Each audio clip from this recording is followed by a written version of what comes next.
Hello and welcome to this video. My name's Ellie. I'm an animator and illustrator from the south of England.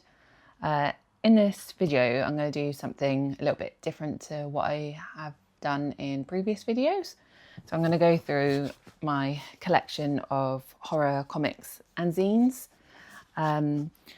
They're some of my favourites, the ones that I get the most sort of inspiration from. Hopefully you'll like some of them and it'll be an enjoyable watch. Okay, let's get started. So my first recommendation is Through the Woods by Emily Carroll.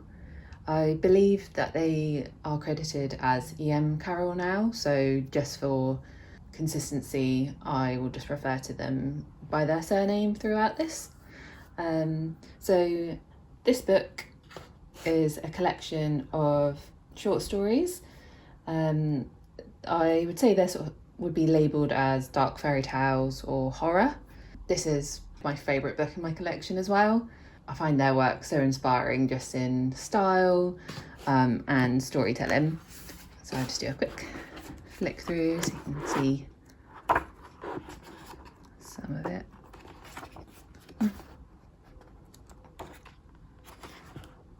Great illustrations.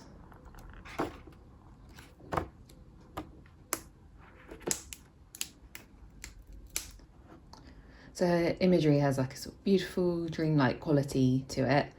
I also like how she lays out her pages. So like here you can see it's a full page spread and then separated into sections as it goes along. Her use of text as well is really interesting. I'm trying to find like another example. Just like I like how it sort of fits into the speech bubbles here. So my favourite one in this collection is His Face All Red. So it has a really good ending to it, which I won't spoil. But again here you can see like the style of this one, even though you can tell it's the same person, it's like quite different to like say here. Yeah, it's just a really beautiful, interesting book to look through. So if you like fairy tales, gothic stories, a bit of body horror, I would 100% recommend this book. So my second recommendation is Bad Dreams in the Night by Adam Ellis. So I heard about this one from a friend.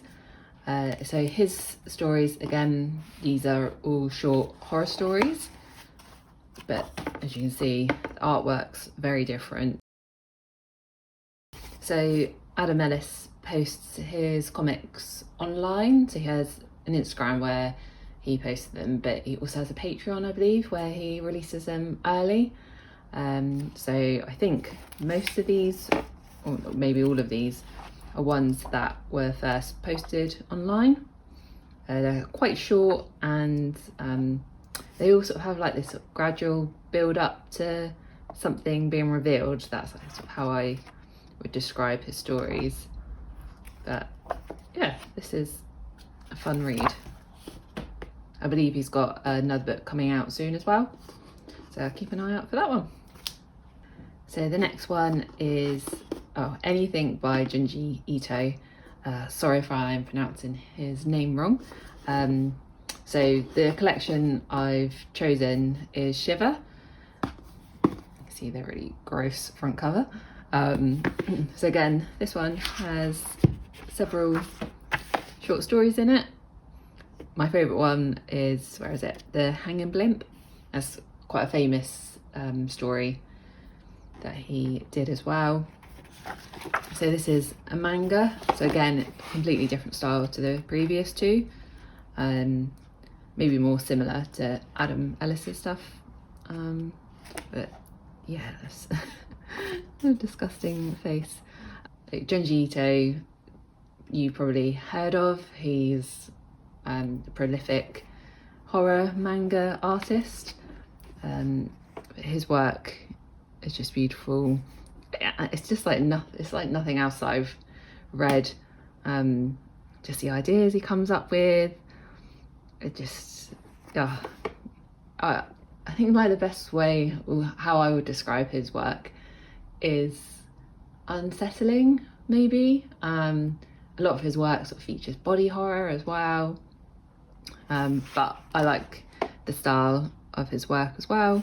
I really love black and white art, and as you can see, just like the mark makings, like the expressions.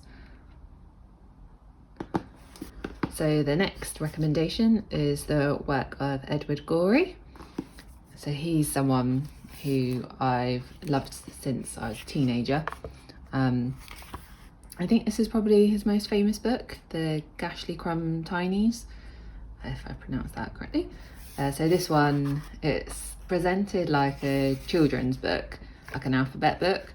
So like for example, A is for Amy who fell down the stairs, B is for Basil assaulted by bears, and so on. And basically each one is a child who has died in a morbid way, basically. They all look like sort of Victorian children, but it's quite, I'm gonna say funny, that might sound wrong, but some of them are just like ridiculous, like this one. F is for Fanny, sucked dry by a leech, smothered under a rug. Yeah, this is probably my favourite one. I just like the illustration for this, the hands peeking out from behind the columns. And then the other one I have is the Doubtful Guest. So again, it's sort of short prose.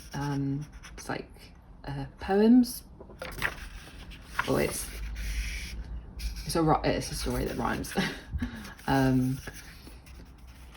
So yeah, just show you a close up. I love the design of this little guy. It kind of looks like a penguin to me.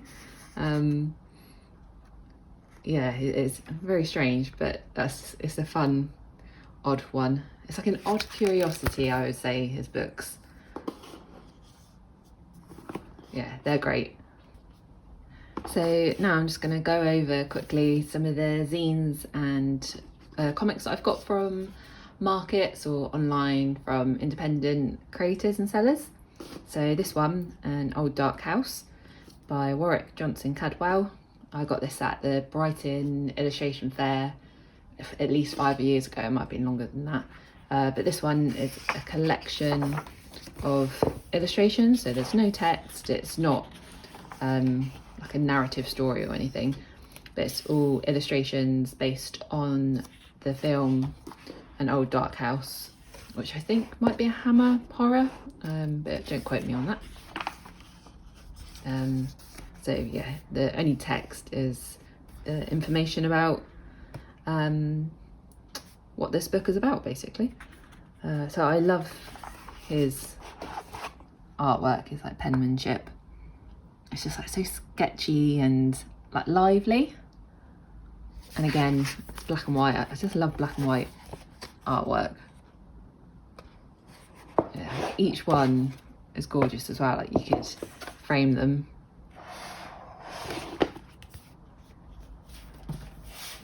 So the next one is the Tell the Bees zine, which is a collection that comes out once a month, I think it is, by Sian Ellis.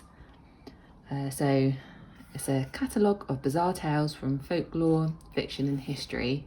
So each one is on a different subject matter each month. So I've got, I think, 3 or 4 of these. So the folklore and film, I've got one on churchyards and cemeteries, another one to do with, I think it's water spirits. But yeah, her artwork is really fun. It's really clean, really nice. And it's basically several sort of articles in it, accompanied by illustrations. So the next one, Something in My Veins, Mike Lee Graham. So I first saw the work of Mike through the podcast Evolution of Horror. So he does the artwork for that podcast, basically. So his work is all horror based as well. Look at that, great face. So in this book, again, it's a collection of short comics. Also, I think there's a couple of short stories that then just have like one illustration at the end of it, or a couple. So yeah, as you can see here. Yeah,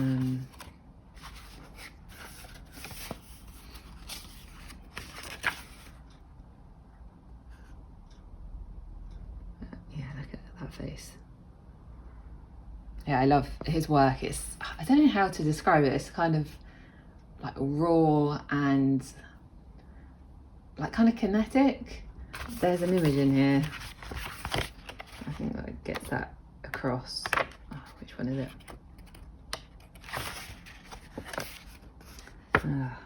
This isn't the one I was looking for, but it's a good example.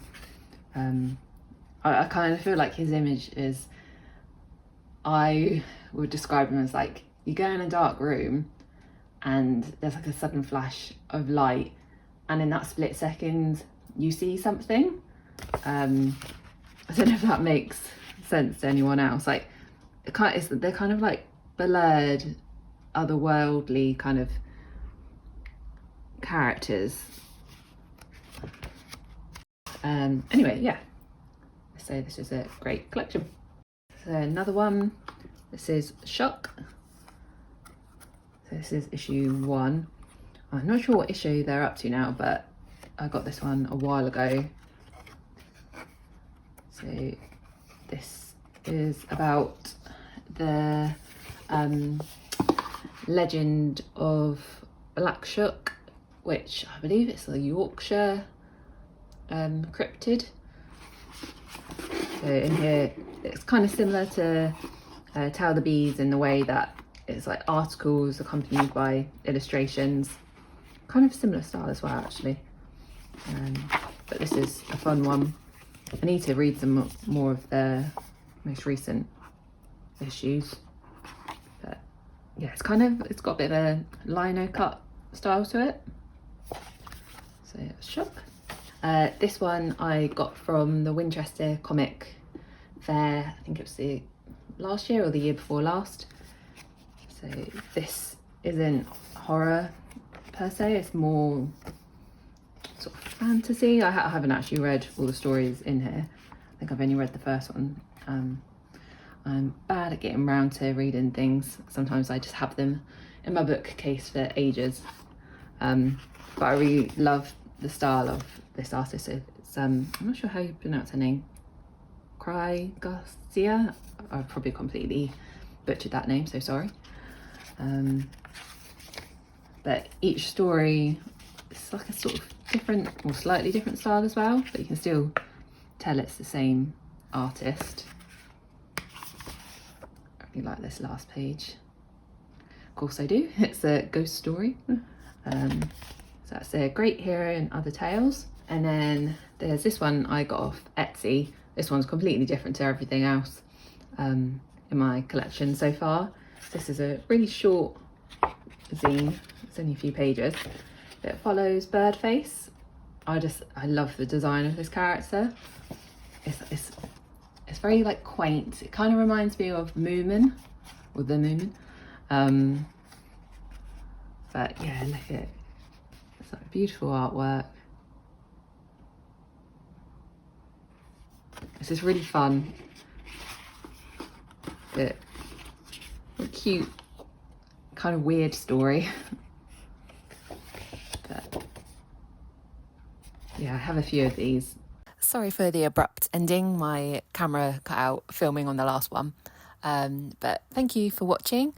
I'll leave a list of the names of all those comics and books if you're interested. And don't forget to like and subscribe if you enjoyed this video. Thank you again for watching. Bye.